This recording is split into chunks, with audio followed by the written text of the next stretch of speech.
जैसे आप देखते हो दुर्घटना में जब तक आपका नाम ठीक है, कनेक्शन जुड़ा है, तो आपको शरण है, आपको प्रोटेक्शन है परमात्मा की, कवच आपके ऊपर है। काल का कोई अटैक नहीं लगेगा, कोई कर्म का दंड आप पर असर नहीं करेगा। जैसे आप देखते हो कि दुर्घटना में परिवार नाश हो जाते हैं, ये कभी नहीं हो सकता इस मालिक की शरण आने वाले को, लेकिन रहना पड़ेगा मर्यादा में।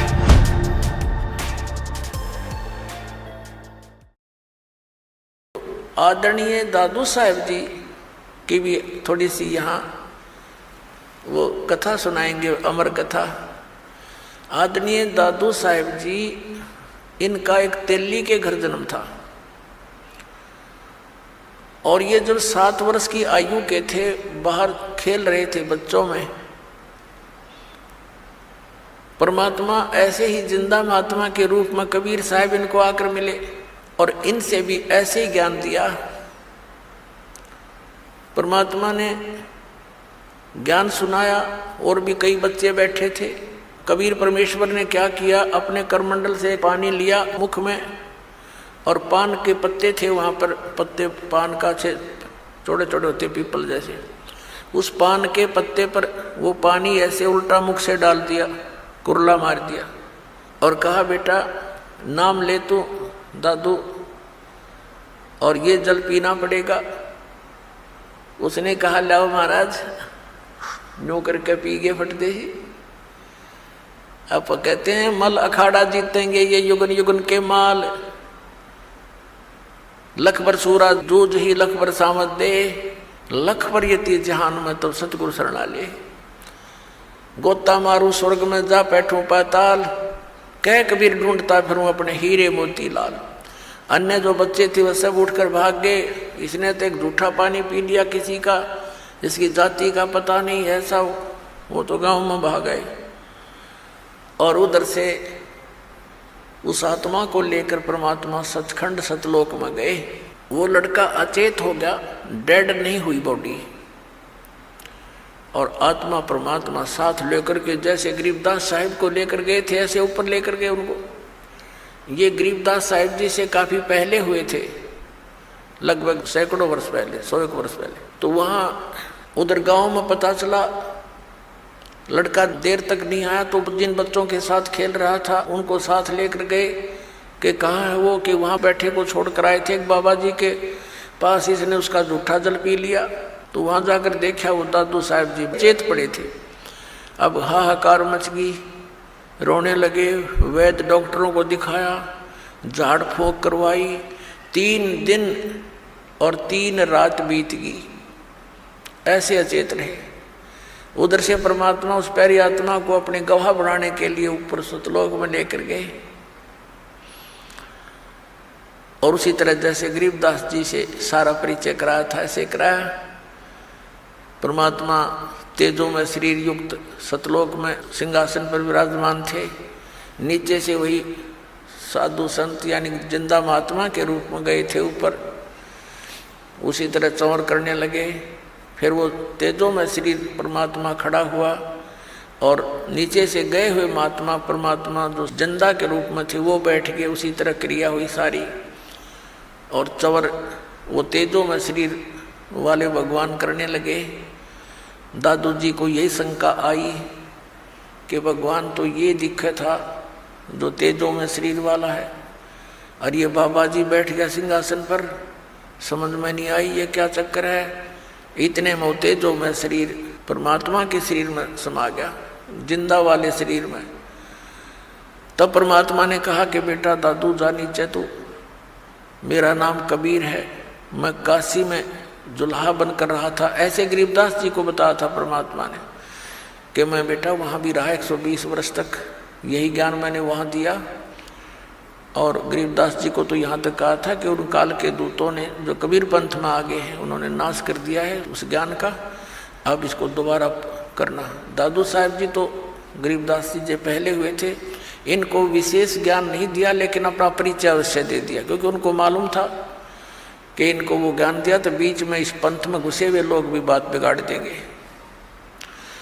तो कहने का भाव ये है कि दादू साहेब जी को सब परिचय देकर के वहाँ पे छोड़ दिया।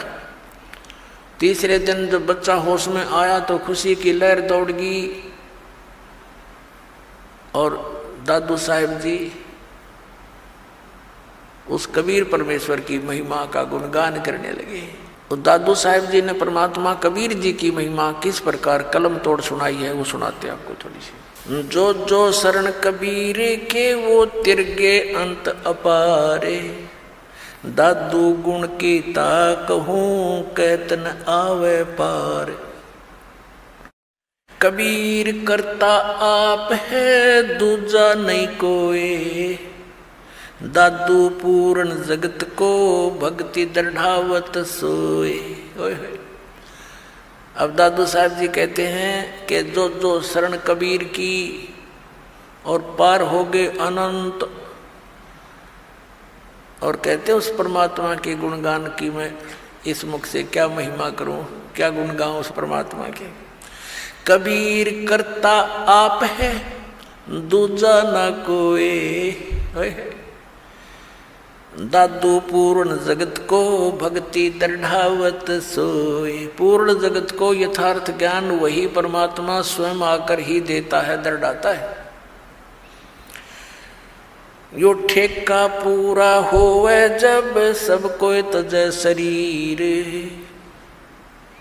ठेका यानी जो कंट्रैक्ट एग्रीमेंट जो हमारे शरीर का हो चुका है, इतना समय हमारा निर्धारित है, कहते ही वो जब पूरा होगा तो सब ने शरीर त्यागना पड़ेगा। लेकिन कबीर साहब भी कहते आए हैं सो जाएंगे राजा रंग फकीर, एक सिंहासन चढ़ के जा एक बंधे जात जीर। तो यहाँ दादू साहब जी भी उसी का समर्थन कर रहे हैं।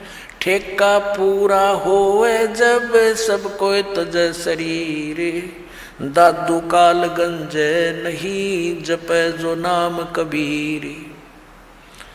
दादू साहब जी कहते हैं कि काल निकट नहीं आ सकता जो कबीर परमात्मा के उस सतनाम का जाप करता है।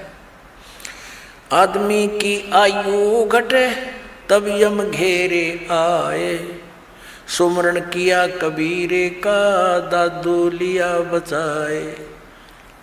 और परमात्मा ने वो सारे यम के दूत दिखाए, सब बहुत कुछ लीला दिखाई अपनी, कि दादू साहब को अकेला छोड़ दिया रास्ते में। यम के दूत चारों तरफ से आगे भी कौन आ गया, यूँ हम लेने भी ना गए, मरेंगे, हमारी खिंचाई होएगी, पकड़ो इसको पकड़ो, ये कैसे है कौन है।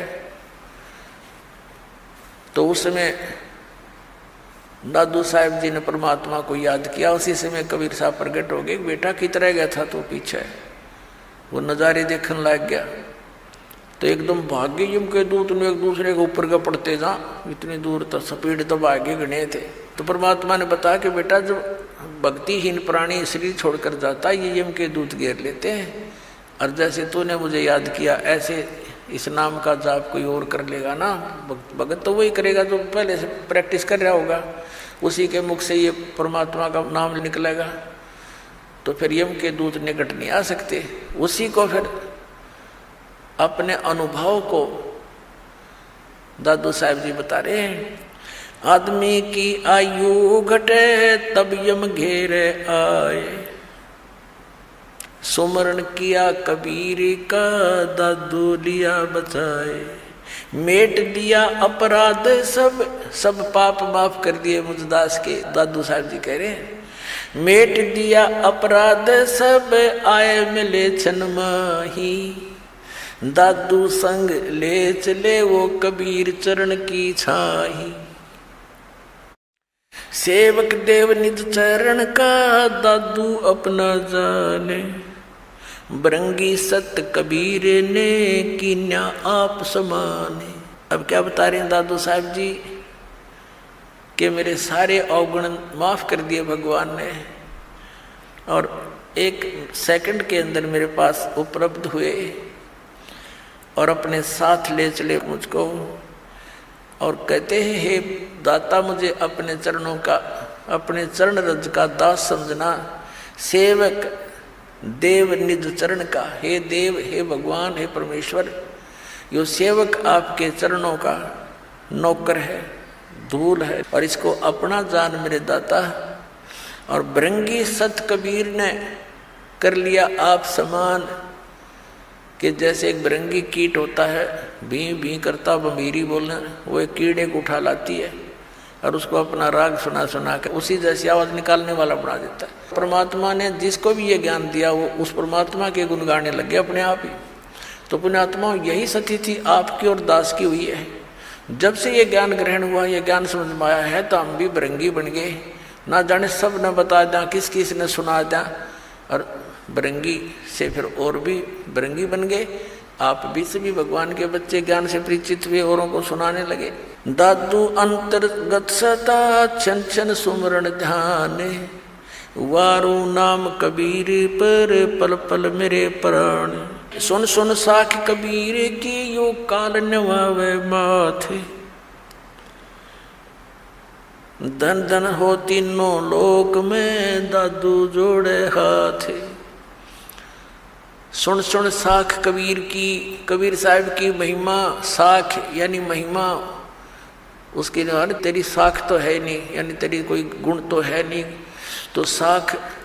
और दूसरे ये साखी, यानी साखियों के माध्यम से उसके गुणगान जो सुने जाते हैं। काल भी कहते मुरझा जाता, नीचे गर्दन कर लेता है कि वो तो समझ सकती है। और धन धन तीनों लोक में दादू जोड़ा थे। केरी नाम कबीर का ये विषम काल गजराज, दादू भजन प्रताप ते ये भाग्य सुनत आवाज। क्या बताना चाहे दादू साहब जी ने कि काल को तो समझ लो गजराज, हाथियों का राजा, यानी हाथियों से सबसे तगड़ा वो उनका राजा होता है, ये नियम है। और केरी नाम कबीर का, बब्बर शेर समझ लो कबीर परमात्मा का यो सतनाम। और दादू भजन प्रताप से ये सुनते भाग्य आवाज। जैसे हाथी कहीं जंगल में हो और शेर दहाड़ मार दे और वो निकट सी दिखती हो कि तो आवाज एक निकट आ लिया, हाथी लीद कर देता है और भाग लेता है, छोड़कर उस स्थान को दूर भागने की चेष्टा करता है। क्या बताना चाहे दादू साहब जी ने कि ये काल भी कोई छोटा मोटा जानवर नहीं है, कोई छोटी शक्ति नहीं। 1000 भुजा का मालिक है ये, 1000 कला का। और ब्रह्मा विष्णु महेश जी इसके पुत्र हैं, वह केवल 16 कला के और 4 भुजा के हैं। लेकिन उस परमात्मा के सामने जो असंख्य भुजा, असंख्य कला का, असंख्य शक्ति का मालिक है, उसके सामने ये ऐसे भागता है जैसे शेर की दहाड़ सुनकर हाथी लीद करके भाग लेता है। केरी नाम कबीर का विखम काल गजराज, दादू भजन प्रताप ते भाग्य सुनत आवाज। पल एक नाम कबीर का दादू मन चितलाए, हाथी के असवार को स्वान काल नहीं खावे।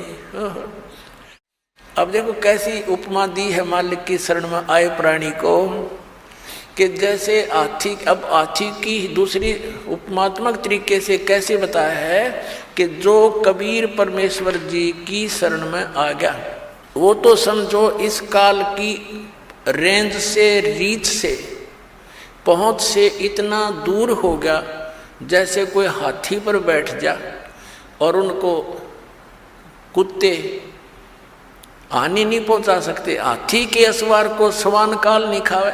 हाथी पर जो बैठा है वो तो समझो भक्त परमात्मा का, और काल समझो कुत्ता। अब हाथी पर बैठे हुए व्यक्ति को कुत्ता कोई हानि नहीं पहुंचा सकता। काल की रेंज से, काल की पहुंच से आप इतने बार हो गए, जानबूझ के हाथी तो नीचे गिर जाओगे तो कुत्ता पिंडी पाड़ेगा तुम्हारी, और जब उससे नीचे नहीं उतरे तो कुत्ता कुछ नहीं कर सकता। तो परमात्मा की मर्यादा से दूर होते ही वो तो तैयार बैठा है, वो तो भौंक ही रहा है, आते ही पाड़ू खाऊं इसको। ये उदाहरण देना चाहते हैं दादू साहब जी।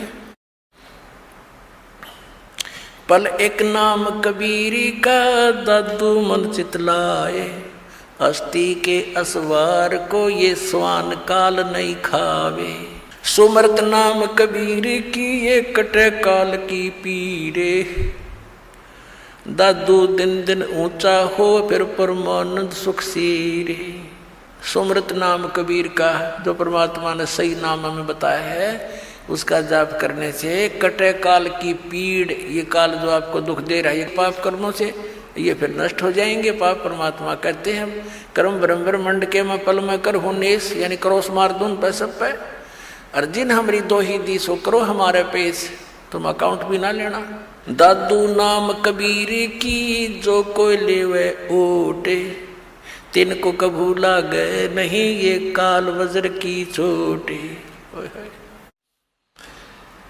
अपने आत्मा इतने समर्थ की शरण मिल गई हमारे को, और ये इतने गवाह भगवान के कि दादू साहब कह रहे हैं कि कबीर साहब के सच्चे नाम की विधिवत जो ओट ले लेगा, उसकी शरण में आ जाएगा, उनको कबू लागे नहीं ये काल वज्र की चोट। ये काल जैसे आप देखते हो दुर्घटना में, जब तक आपका नाम ठीक है, कनेक्शन जुड़ा है, तो आपको शरण है, आपको प्रोटेक्शन है परमात्मा की, कवच आपके ऊपर है, काल का कोई अटैक नहीं लगेगा, कोई कर्म का दंड आप पर असर नहीं करेगा। जैसे आप देखते हो कि दुर्घटना में परिवार नाश हो जाते हैं, ये कभी नहीं हो सकता इस मालिक की शरण आने वाले को, लेकिन रहना पड़ेगा मर्यादा में। अब देखो कैसी तुलना करते हैं परमात्मा की। दादू नाम कबीर की जय कोई लेवे ओट, तिनको कबू लाग नहीं ये काल वज्र की चोट। काल का वज्र, ये परमाणु भी, मिसाइल भी निष्क्रिय हो जाएगी जो काल छोड़ता ऊपर तक। फिर कहते हैं और संत सब कूप हैं ये कहते जरीता नीर, दादू अगम अपार है दरिया सत्य कबीर। दादू साहब जी कैसी बढ़िया तुलना करते। और संत सब कूप हैं, जैसे छोटे मोटे संत हैं, कोई जिन देवताओं को तुम पूजते हो, ये तो ऐसे समझ लो कोई तो कुएं का जल है, कोई जरीता नीर, कोई छोटा मोटा झरना कुछ क्षेत्र में काम कर रहा है। और दादू अगम अपार है ये दरिया सत कबीर। परमात्मा को तो दरिया जानो, और दरियाओं में भी उत्तम जल वाली दरिया, वो कभी उसका जल समाप्त ही नहीं होता। और अन्य जो छोटे मोटे चमत्कार अन्य भी बता देते हैं, वहाँ से मुझे ये लाभ हो गया, वहाँ से ये लाभ हो गया। कहते और संत सब कूप हैं, कुएं हैं, वो केवल जल ही ग्रहण करा सकते हैं, सिंचाई में काम नहीं दे सकते। फिर पानी से काम चले, खेती भी करनी पड़ेगी, उसकी भी आवश्यकता पूर्ति हो, तभी जीवन पूरा सफल हो। तो यहाँ कहते और संत सब कूप हैं, कहते जरीता नीर, झरने से हैं, छोटे मोटे काम चला रहे हैं। और दादू अगम अपार है ये दरिया सत कबीर, यानी यहाँ भी आपने सुखी रखेगा जैसा यहाँ का सुख है, और फिर सतलोक लेके जाएगा, सारे काम सारेगा।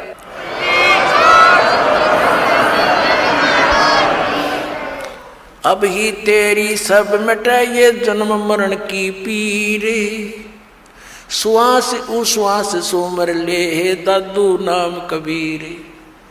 अभी तेरे सारे झंझट मिट जाएंगे, इस श्वास उश्वास से उस परमात्मा का ज्ञान पूरे संत से प्राप्त करके सुमन कर ले।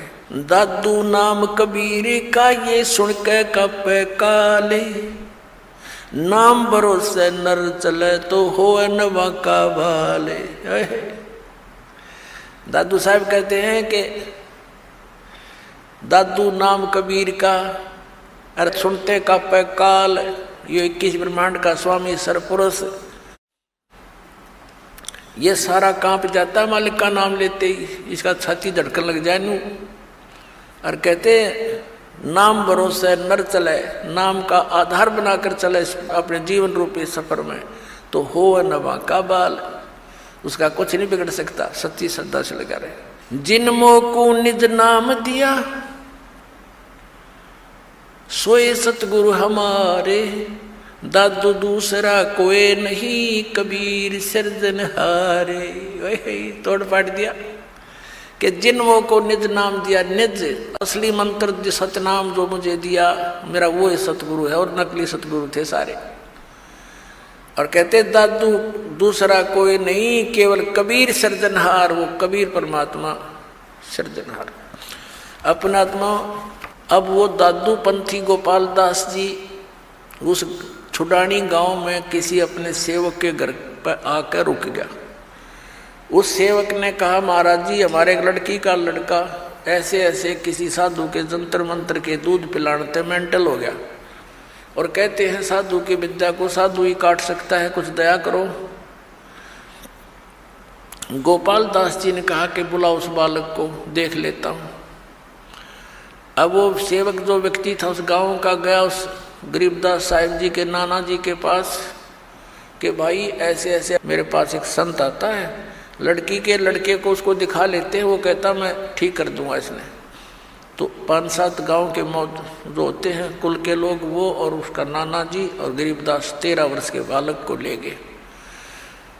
दादू पंथी वो गोपाल दास जी ने पूछा, गरीबदास जी से पूछा कि बेटा वो कौन था जिसने तुझे बर्बाद कर दिया, उसका क्या नाम था? अब गरीबदास जी ने कहा कि मुझे बर्बाद नहीं किया, मुझे आबाद कर दिया महात्मा जी। हम सुल्तानी नानक तारे दादू को उपदेश दिया, जात जुलाहा वेद न पाया, वो काशी मोए कबीर होया। जब ये वाणी बोली उसकी छाती में मारा पहला वचन कि मैं हम यानी हम सभी को पार कर दिया। किस किस को? हम सुल्तानी नानक तारे दादू को उपदेश दिया। वही परमात्मा उन पुण्यात्माओं को, आदरणीय नानक साहिब जी को, आदरणीय दादू साहिब जी को, आदरणीय मुल्कदास साहिब जी को, आदरणीय धर्मदास साहिब जी को, आदरणीय गरीबदास साहिब जी को, आदरणीय गीसादास साहिब जी को मिले थे। तो यहाँ कह रहे हैं हम सुल्तानी नानक तारे, अब्राहिम सुल्तान अधम को बुलक बुखारे में वही परमात्मा आए थे, उसको 100 लीलाएं करके उसको नरक से निकाला था। हम तो इस माया ने सब कुछ मान बैठे राज और पाठ को, और परमात्मा ने ये विष बताया आपके लिए, जो भक्ति ना करता उनके लिए। तो क्या बताया? हम सुल्तानी नानक तारे दादू को उपदेश दिया, और जात जुलाहा भेद नहीं पाया, काशी माए कबीर होया। अजब नगर में ले गया हमको सतगुरु आन, और जल के बिंब अगाध गति हम सूते चादर तान। अलल पंख अनुराग है सुन मंडल रह थीर, दास गरीब उधार दिया मुझे सतगुरु मिले कबीर। अलल पंख अनुराग है, मेरा तो जैसे अलल पक्षी का अपने माता पिता में ध्यान रहता है, ऐसे अब तो मेरा तो उस मालिक में श्रद्धा लगी हुई है, मेरा वहाँ ध्यान रहता है। और मुझे सतगुरु कबीर साहब मिले, वो ऊपर रहता है, सतलोक में सचखंड में रहता है। आंखों देखा बताया गरीबदास साहब जी ने, यही दादू साहब ने बताया। अब वो बाबा जी तो कहने लगे, अरे गाँव वालों ये बावला को ना, बावले तो तुम होगे, ये तो अमृतवाणी बोल रहा है, निज स्थान के निज वचन बोल रहा है, सत परमात्मा की अमर वचन। उस 60 साल के महात्मा ने 13 साल के बच्चे के आगे हाथ जोड़ के कहा कि महाराज यह वाणी लिखवा दो, कलयुग में काम आवेगी। गरीबदास जी उठ कर चल पड़े, और वो महात्मा पीछे पीछे। वो तो परिचित थे कि वे संत परमात्मा ना जाने किस पे कृपा कर दे और के अमृत ज्ञान दे दे, उसके पीछे पीछे महाराज लिखवा दो। तीसरे दिन गरीबदास जी ने कहा कि यदि पूरा लिखे गोपाल दास, बीच में छोड़ कर ना भागना। अगर नहीं जी मैं कति फरी हो रहा हूँ गाँव से, घर से, बाल बच्चों का विवाह हो लिया, 60-61 साल की उम्र मेरी होगी, और जब तक से सारी उम्र लिखवा दो जाता साथ रहूँगा। उनके ऊपर गरीबदास साहिब जी का अपना ही एक जंडी का पेड़ था, एक बेरी का बाग था, उसके अंदर एक जंडी का घनी छाया वाला वृक्ष था, उसके नीचे बैठ कर लागे लेकिन गर्मियों से स्टार्ट किया था। फिर जैसे जैसे समय आता रहा, 6 महीने तक लिखते रहे। गरीबदास साहब जी बोल रहे थे और दादू पंथी गोपाल दास लिख रहा था। वो अमृतवाणी, वो अमर इतिहास, वो सूक्ष्म वेद का स्वच्छ रूप गरीबदास साहब जी के माध्यम से कबीर परमात्मा ने वो फिर से प्रकट करवाया, जो दास आपको सुनाता है। बोलो सतगुरुदेव।